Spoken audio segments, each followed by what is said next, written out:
এখন আমরা কারো পরিচয় না দিতে চাচ্ছি, অর্থাৎ কেউ কোনো কিছু না বুঝাতে চাচ্ছি। বলি না যে আমি ব্যবসায়ী না, অথবা আমি চোর না, বা আমি ছাত্র না, আমরা এগুলো বলি না। ওটা কিভাবে বলবো?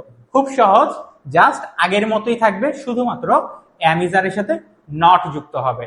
যেমন আমি শিক্ষক না, আম নট আ টিচার, আমি একজন শিক্ষক না।